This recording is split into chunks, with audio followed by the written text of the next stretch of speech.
Hey guys, this is Braden Logue, your host of the Beer League Beauties podcast. This is episode 21. We got Collin here, sponsored by Gladiator Energy. Collin, if you haven't had a Gladiator Energy, you got to go try it out. We got our new flavor, Tropical, coming out. Thanks for coming on here, man. Pleasure to have you. Yeah, absolutely. Thanks for having me. I'm really excited to talk. Yeah, so guys, if you don't know, Collin's been playing hockey for a while. He's been through the whole process, junior hockey and college hockey as well. Even a little USA action too. So he's been through it. Yeah, I'm excited to hear the story, man. So let's start off with the USA hockey here. Yeah, we'll work our way back. Yeah. Wow, holy smokes. That's a long story. Obviously a dream come true to get to wear the red, white, and blue.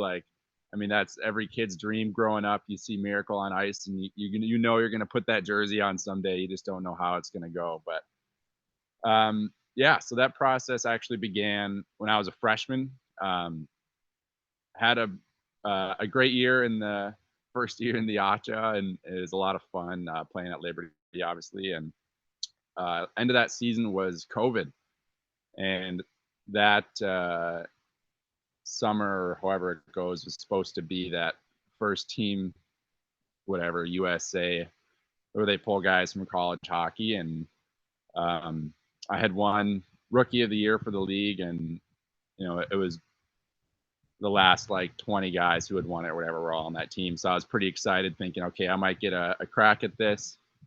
But COVID hit, and so that whole thing was canceled, and I was supposed to be in Switzerland, and that was a huge bummer. And I was like, well, there goes my one chance to play for USA, or however that was going to go. But fast forward a few years to my senior year, and they're bringing it back. And so this was the World Cup of university hockey, and it hadn't happened in a while. And they're running it out of Romania this year. And so they had announced the tournament, and I was kind of keeping an eye on it because it was pretty cool, and as a dream of mine. And right before Christmas of this last year, Coach Gary Astalis, who coaches Adrian, their ACHA D1 team, he gave me a call and asked if I wanted to be on the team, and along with a few other guys on the Liberty squad. And man, I was head over heels. I was so excited, just knowing what was coming. And so that was planned for a few weeks after the national tournament. So I knew I got to, just have a fun senior Liberty hockey year. This is gonna be my last year, and knowing I got to cap it off with a trip to Romania with a bunch of great hockey players and go get a chance at a gold medal. I was so excited. Yeah, that's awesome to hear. It's a little backwards. I want to ask you about your senior year, but I know. We can keep drilling the trip though. It's pretty cool. Yeah. So that last game, did you know that was your last game ever, hockey? I did. So the last game, we were playing Canada, and we were in a different pool than them. So we knew all the Canadian boys. It was made up of they're all the college hockey guys we knew, and the goalie was my Liberty goalie, which I didn't like because I know he can catch fire, and man, he'll just shut the door. But we had a really good week. We won our pool. We had 3 wins. We squeaked out a couple of them, just battling so hard at the end of the games and stuff. And the guys were just, you could tell everybody wanted to win. Everybody was super bought in really quickly. We became friends super quick. And so all leading up to that last game, obviously we won in the semifinal, and Canada won in the semifinal. And we're like, oh geez, like this is not the team you want to play, a Canadian team in a gold medal game. The history there. But we were super excited, and as a team we were really dialed. I actually remember before the game we were doing a team warm up, and a few of the Canadian boys were kind of hanging around us and not chirping or anything, but they were in our way, and they weren't warming up as a team or stretching as a team. And I kind of took note of that, and everybody was taking note of that. But we circled up, we huddled up after our stretch to kind of get on the same page before we go get dressed and get on the ice. And I said to the boys, I was like, look, we're way more of a team than these guys. We've already got them beat. Like they think they can get in our heads or whatever, but I mean, look at we're a team and they're not a team. We're gonna go out there, we're gonna move the puck around, and we're gonna smoke them. And man, I'll never forget the first goal we scored in the first period, going up 1-0. I was like, I couldn't believe the feeling. Like, man, we just we're winning in a gold medal game like that. That's incredible. Um, but then, it was quick. The game goes by fast. Like it's still just a hockey game. And between periods, I was sitting next to my D partner from Liberty, Laz Cable, and every time I'd look at him and be like, man, I got 2 periods left of hockey. Like I got 1 period left of hockey. And so I knew it was the end. I had known it was the end by choice for a long time. And I got a lot of good things coming, but they just aren't with hockey. And that's okay. But man, it was so much fun. You can see I can't even get the smile off my face thinking about it again. And when that buzzer rang at the end and winning that gold medal, like that's the feeling I'd been chasing with hockey my whole life. And I was so grateful to get it right at the end of my career. And, just being able to hang on to that and have that memory and those pictures and in such a cool place. Like we were in an awesome rink in the middle of Romania and on the world stage was just awesome. Yeah. Wow. Oh, speechless. Like you want to be sad that, hey, it's your last game, but it's like, I just got this done. Yeah. Yep. And it wasn't sad at all, man. It really was cool and a really special moment. I'll never forget it. I wish so badly my family could have been there just to feel the emotion of it. And obviously they put in a ton of work over, the 20 years I was playing hockey and just to be able to celebrate with them. But obviously getting home, we did have some fun. So it's good. There you It's go. good. What matters, the parents put in the hard work. They're Yeah, waking up at 5 a.m. They're spending the money. absolutely. So when we're parents, that's what we got to do for our kids. Yeah, they set the standard pretty high. Yeah, It's pretty good. Yeah. crazy. But all right. So yeah, so let's move backwards. Let's go back in time. Let's go Yeah. back to you had a couple good years with junior hockey. You played in the USHL. Um, that must have been cool to get in there too. How was Yeah. that? So obviously I'm from Minnesota and high school hockey here is a big deal. And like just a blast. Like you're playing against and all the kids you grew up playing against and with all your best friends from when you were little.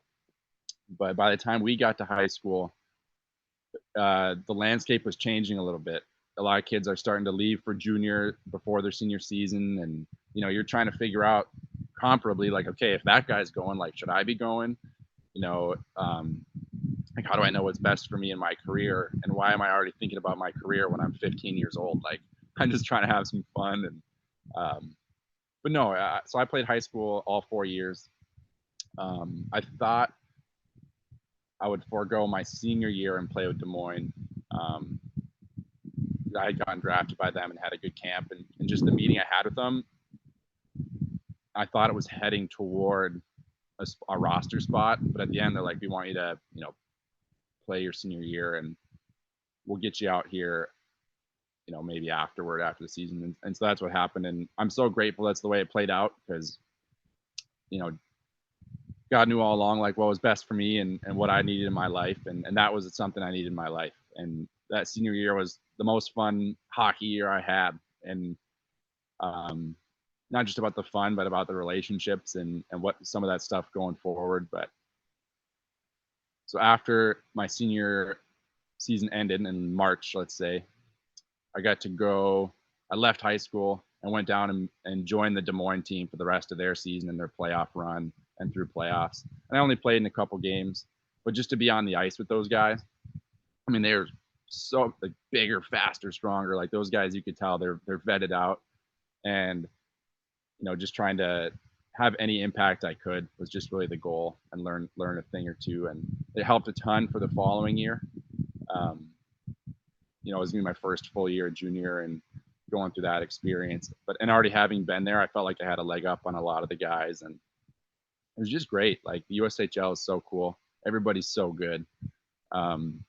Coaches are super smart. The rinks you play in are huge, and the travel, you feel like a king. But that's not, it didn't shape out exactly how I wanted it to. I kind of could tell around Christmas time I was probably going to get traded. And it didn't end up happening. They ended up sending me to the wilderness. So I don't know if they couldn't get anything back or what, but I never found out. But the coach was like, we'll have, like, we just need you to go get some more ice time and we'll get you back here next year. And, they, after that season, our team was pretty bad. They cleared house. All the coaches were gone. The staff was gone. It's like, well, I'll go try out for a couple other teams, I guess, and didn't have any luck there, but loved the wilderness, man. We had a lot of fun up there. Cloquet is a cold, dark place, but I had a great billet family and they loved me, and just hanging out with those guys and trying to kill time in the tundra, not always the easiest, but we had a lot of fun. Yeah, it's cold out there. One of my best friends, I play hockey with him every summer. He's out at Western Michigan. His name's Cole. He was already on here. He's going into his senior year. He played there for a couple Nice. years.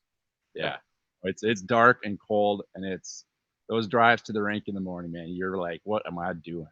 Get me out of here! But It's the grind. That's what you got to go through. Yeah. So your last year there, hey, let's talk about a story. Do you have a crazy null story? A fight or a goal or? I scored a pretty cool goal. I never fought or anything. That was never me, and maybe that's why everybody wanted me to fight, but that's just not who I was. There's no way that was happening. But scored a sweet goal in Cloquet where I, rushed up the ice and slipped through the defender's leg and went backhand shelf on the tendy, and I was like what? I haven't done this in years, man. Like, what the heck just happened? But I felt like McDavid, but really, I watch it back and it looks like I was like, that was pretty slow. McDavid would have done that about 10 times faster than I did. But yeah, great times. That rink, it's super loud in there. It's a great atmosphere. That's a lot of fun playoff games in there too, where it gets pretty rowdy, but we never made any big runs when I was there. Yeah, so that's hilarious. We'll never be McDavid as much as we are. No, can dream, but can't have. Yeah, so your process, that like the college process is huge when you're playing junior hockey. So Division 3 or Division 1, that's what most people want to do. You chose the club hockey route. The club hockey, it's growing now, but why you want to go D3 or did you want to just go straight to Liberty? Yeah, so that's a deep story. Juniors in general, I just wasn't myself. I felt pretty lost. A big part of my growing up in my life was my faith and going to church and hanging out with Christian buddies and just learning and growing. I just didn't have that in junior, and it was kind of my first time to figure that out on my own. I didn't do a great job at it, and I could tell after the couple of years, I was like, man, I'm just hurting. Like, my soul's hurting. I'm around a lot of stuff I don't normally like to do, and that was a tough scene for me. And I had lost a few buddies to trades or just different stuff, and that's not always fun. And so I just felt pretty alone. And after just some really reflecting and some prayer and some cool people speaking into my life, I kind of knew it was time for me to move on from junior. I didn't know what that was going to look like yet, because I played 2 years and I still had a third year. And I knew if I was going to make it, D1, I'd probably end up like Hockey East or not Hockey East, Atlantic or something out there. And I was going to have to play another year at junior, and I just wasn't willing. And that was a pretty humbling moment to kind of think of that. And, it's a dream you've been chasing your whole life. But, I just had to trust that God had something else for me and really lean into that. And that actually opened up a door to Bethel. And Bethel was basically my hometown. Like, it was closer to my house than my high school. And talking to that coach, and he's an awesome guy, and they have a great program. And so I had committed to Bethel, and I was like, all right, like this is what I'm going to do for next year, and I'll be close to family, and they can watch me play, and it'll be pretty special. But after I had done that, I had a lingering kind of thought, because the year before I had spoken with Kirk Handy, and I knew a guy at Liberty, and I just kind of talked to him, and I was like, hey, like thinking about foregoing my last year junior. What's your squad look like next year? I didn't know anything. I hadn't heard from them in a long time, and they were ecstatic. They flew me out there. I got a tour with the guys and got to just hang out on campus and see what it was like to be a Liberty student. And I could just tell there was something really special about that place. Everybody was super genuine. Kirk is awesome, and he only cares about us as men and wants the best for us. And obviously the rank and the facilities, like it's bar none. Like it felt like the NCAA Division I experience that you would expect, but at a club level. And took my my humble pill and was like, all right, I'm going to play club hockey. And I told them I was going to play for them, for Liberty.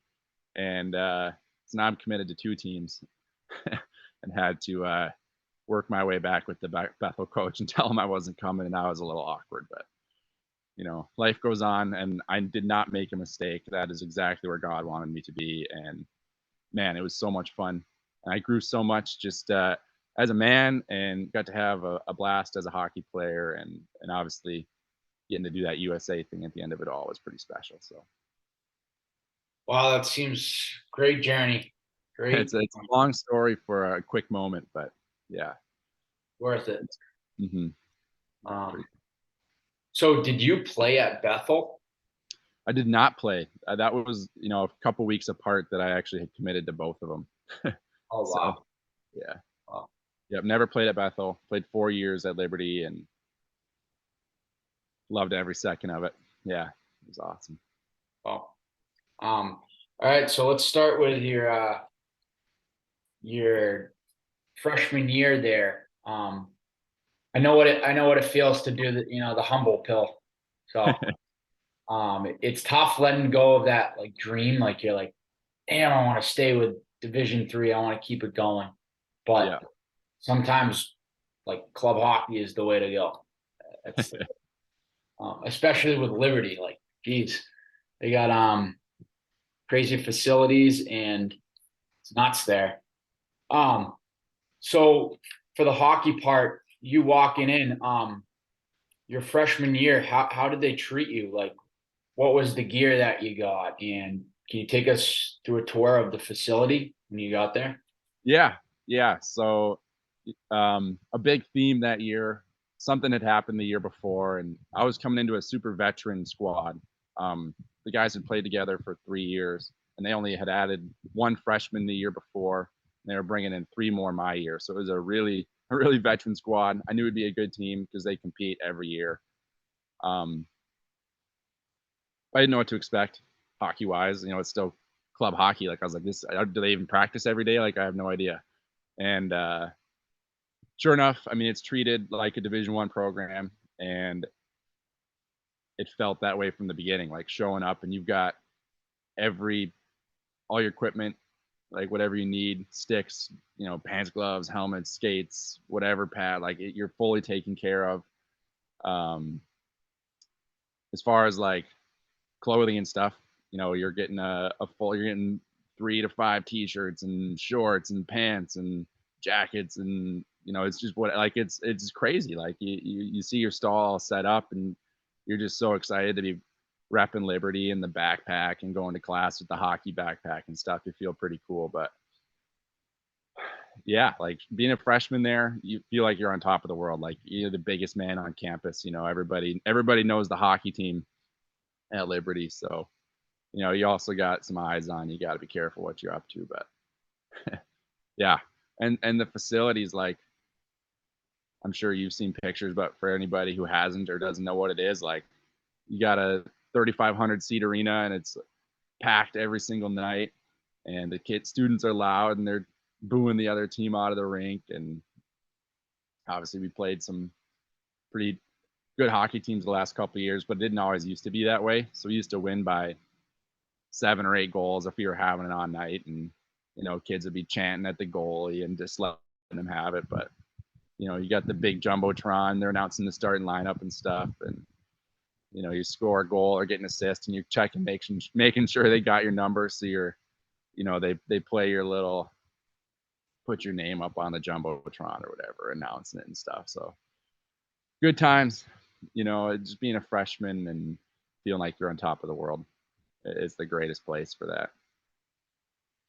Yeah, so do you guys have like a workout facility? And Yeah, so we got our locker room is, everybody's got their own big cushy stall with a nice seat, and then you're hanging your gear, and the showers and the dry stalls and TV with an Xbox and all the couches and stuff, and a big drink fridge. So we're fully loaded in the locker room, and then the room right over is our own gym, a turf area, and probably 6 or 8 squat racks and benches and whatever. So it's fully loaded, and our strength coach is the best in the business. That guy's awesome. He's so smart, and he just never stops learning and trying new things with us and trying to get us faster and stronger on the ice. And he just knows the game well, and he knows when to push us and when to take it back. And yeah, great place to become an athlete for sure. yeah, what is your, all right, I've got a couple questions here. Yeah. Oh, I guess we're running out of time, so we could talk about one more thing. All right, so your your best goal. Let's start off with your best goal. I know you guys got ESPN there, so it's crazy. You got all the different angles. So run us through your best goal. Yeah. Not a huge goal scorer. I scored, 2 goals last year, maybe 4 the year before. My first year, I scored 9 goals. And definitely the most memorable, most fun goal I had scored was a midnight game. So the place was packed. We're playing a huge rival of ours, Ohio. I guess, there had been tons of history there, and it wasn't common for us to win yet. And it was 4-on-4, and I was walking the blue line left to right, and I kind of, faked a look left like I was gonna pass, and then pulled it right around the guy from the blue line, and then mohawked my way down the side wall and cut inside, and saw an opening in the goalie and slipped it under his arm, and the whole place went nuts. And I was a freshman, and hearing the place explode after scoring a goal like that in a huge game, man, I was on top of the world. It was awesome. That was a really fun goal, super memorable, and just a big moment to capitalize on. I'll never forget that. Sweet, yeah, you'll have to send me that clip. All right. All right. So your last goal. Yeah. Yeah. My last goal comes at a pretty emotional time in my life and my team's life. So, in our second semester, my senior year here, we were playing Vegas, which is a huge rival of ours over the last couple of years because they always beat us. And one of our best forward, Josh Fricks, broke his neck the night before. And that's my roommate, one of my best buddies. And man, we were a mess, like just trying to figure out how to handle this. And because he was paralyzed from the neck down for like 30 hours until they got surgery, and they said there's no way he'll ever walk again. Maybe he'll get his arms back. And obviously there was a huge miracle there, and Josh is doing great. The surgery went amazing, and they couldn't believe what happened. They're like, just what happened to his neck and the fracture and the way it got his spinal cord and stuff. It's a miracle he's still walking and talking and golfing and just himself. But anyway, so that was a Friday night, and Saturday night was a midnight game, and we didn't really know what was going to happen with Josh yet, or if we should cancel the game or play or what. And with talking to Josh, and he wanted us to play and just go have fun and enjoy the game. And obviously that was pretty tough because we were pretty concerned with him. but we wanted to honor him in that. And that night, yeah, I scored a goal like sometime in the first period. The whole night is such a blur. I don't even remember anything from the game except this moment. And I got the puck off a draw and left to right coming across, got a pass and shot it, backside over the goalie's blocker. And that's the only moment I remember. I don't know anything else from the night or the coming few days just because of how distraught we were over Josh. And that was a really special goal. I'll also never forget, but I don't remember anything else surrounding the goal, which is crazy. So Good that you did it for him. And is he doing all right? he's doing good. Yeah, he's married now and got his own place and working, and it's just like life goes on as normal, but he's pretty limited in what he can do as far as he'll never skate or anything. He's got to be pretty careful, but it's truly a miracle. Like if you haven't seen any of that stuff, look up Joshy's journey on Instagram. His wife was keeping everybody posted on kind of that stuff, and it's crazy what happened, but definitely made me scared to play hockey again. But good that he's surviving and living. Yeah, it's doing great. Thank you, God, for that one. Absolutely. All right. Yeah, we're coming up on 5 minutes. I'll ask you 2 more questions here. Sure. So you guys have some crazy theme nights. Tell me about a couple of those and your favorite one. Yeah, by far the coolest one is Star Wars, just because the media team will film these huge videos and they'll get some players in the jerseys and they'll basically recreate a Star Wars movie or a scene. It's super dramatic and they're doing a great job and it's a full on movie. And so in one of the movies I got to be like I was a stormtrooper or something, and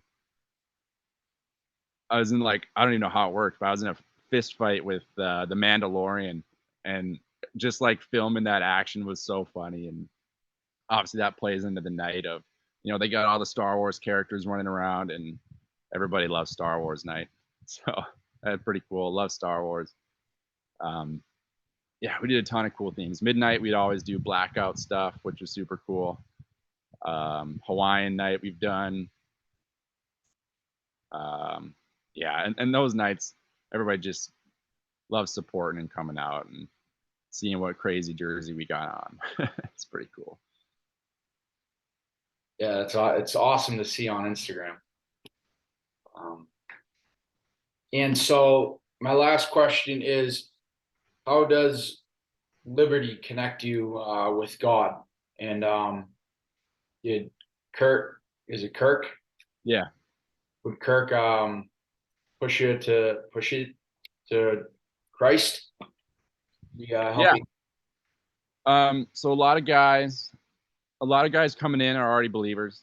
And it's a great place for guys to develop in their faith. And, Liberty offers tons of Bible classes but it's outside of that really. It's surrounding yourself with other believers with a common goal.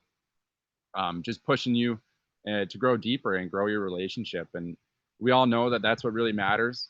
And, it doesn't mean you have to be a Christian to go to Liberty or to be on the team or anything. We always got guys we're, trying to talk to them about Christ and just let them know, like, man, this guy's changed our life and this is true and this is real. And I want that same peace and joy and hope for you, man. Like, and so that's a huge deal for us is making sure guys are growing in their faith or hearing about Christ. And, you can't convince them to believe it, but you can tell them what's going on and tell them how you feel and what you believe. And